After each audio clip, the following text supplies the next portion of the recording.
Hello there everybody, welcome back to the channel. Dodgy Gamer here. Not with anything Football Manager related, not with anything gaming related, something more football related. We're going to be reviewing some books.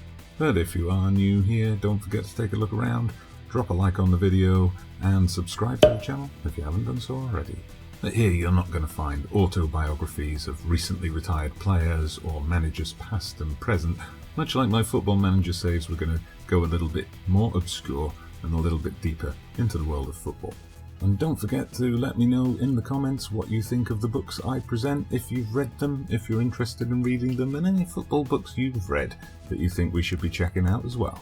Having said that, my first recommended book is The Secret Footballer, Lifting the Lid on the Beautiful Game.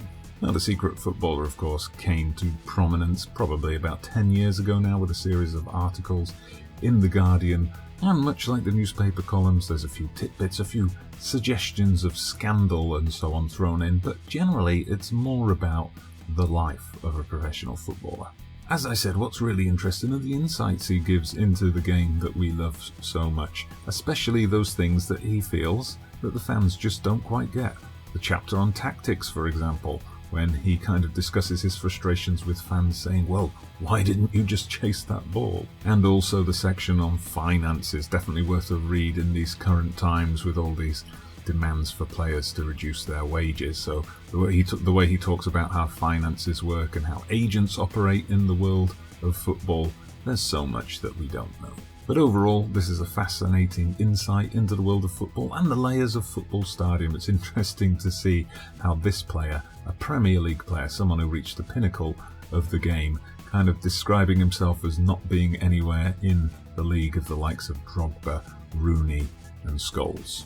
Our next book is a bit more of a serious one, a deep delve into the history of one of the most successful nations in the world of football, Germany.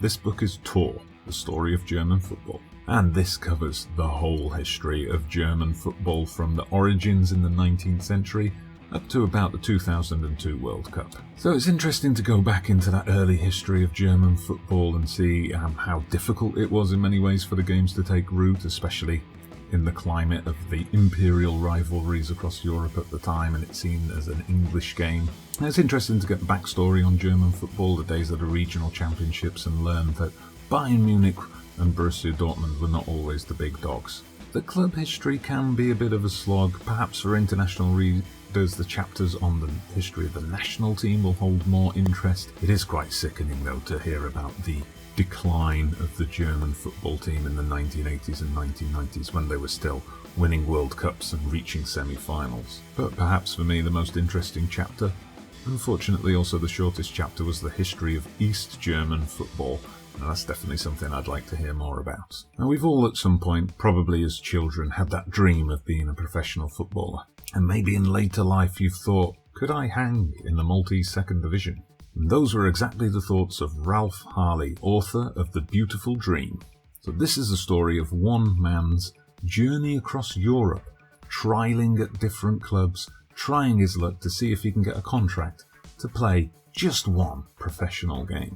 He quickly drops that down to just 1 minute, one appearance for 1 minute, to be paid €1 to play professionally. It's obvious from the beginning that Ralph is never going to make it, but nevertheless it's quite an enjoyable tale.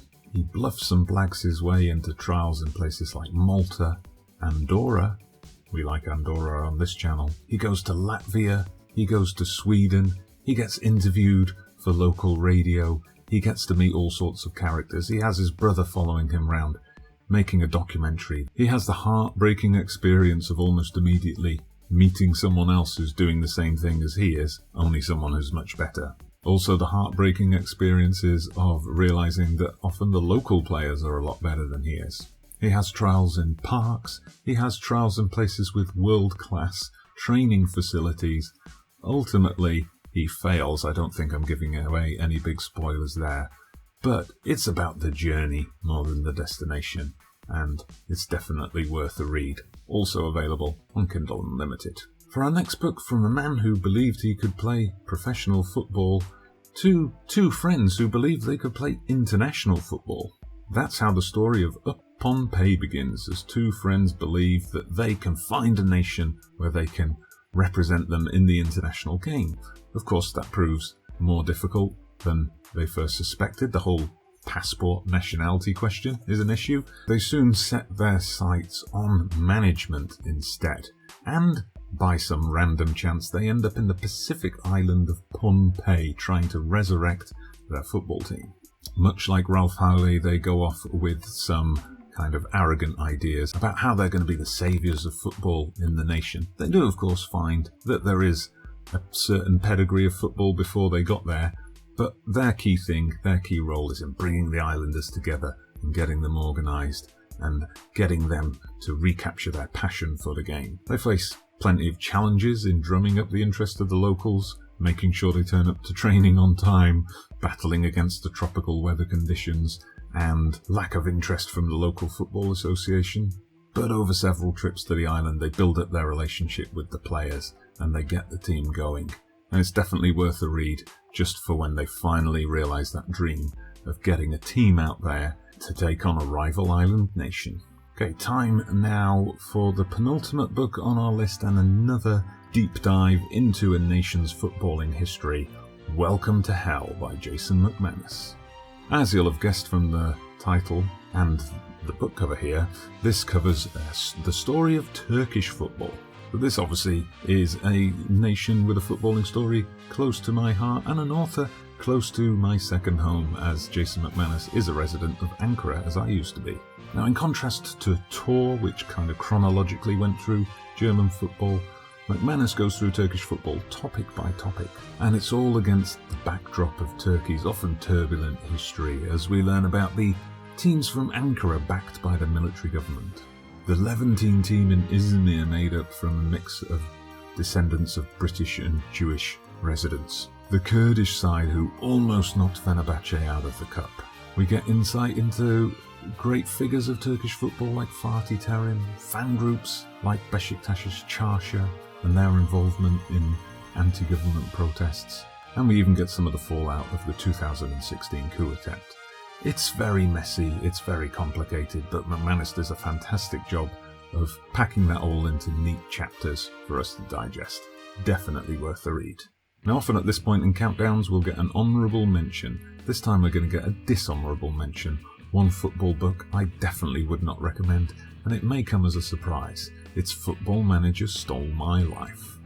Now, if this was some self-published bit of fan work, you might forgive it, but this was written by a professional journalist, Ian McIntosh. But the book is just bizarre. It's got no structure. You've got an interview, like a transcripted interview with the Collier brothers at the start. You get these little snippets of memories from players of the different stories connected to their saves and the different players they remember. Some words from the players themselves, which are kind of interesting, but nothing we haven't heard before. Perhaps the most interesting chapter is the one where players like you and me reveal their own insights into the game. But quite frankly, between YouTube, Twitch, blogs, the SI forums, there's much better stuff out there. And it finishes with a bizarre piece of fan fiction written by a professional journalist that pales in comparison to anything you'll see out there on a half-decent FM blog or an SI forums career thread.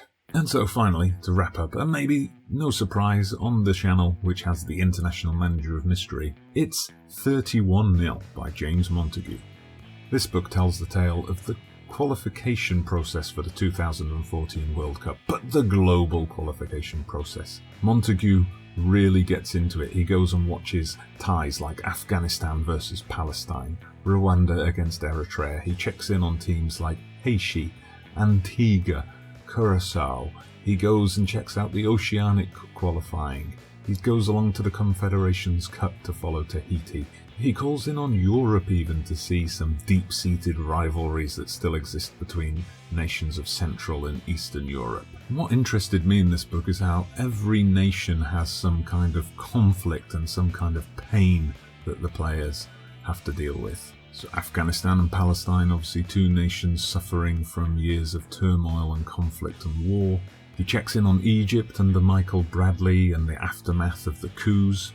And in Rwanda, Eritrea, an intriguing mix of a secretive state versus a state that's recovering from a horrific genocide. but perhaps most interestingly is the pain felt by the titular team of American Samoa. Yes, the team that actually lost 31-0 in a World Cup qualifier, and it's interesting to see how that pain, the painful memories of that defeat, still affect some of the people who were involved.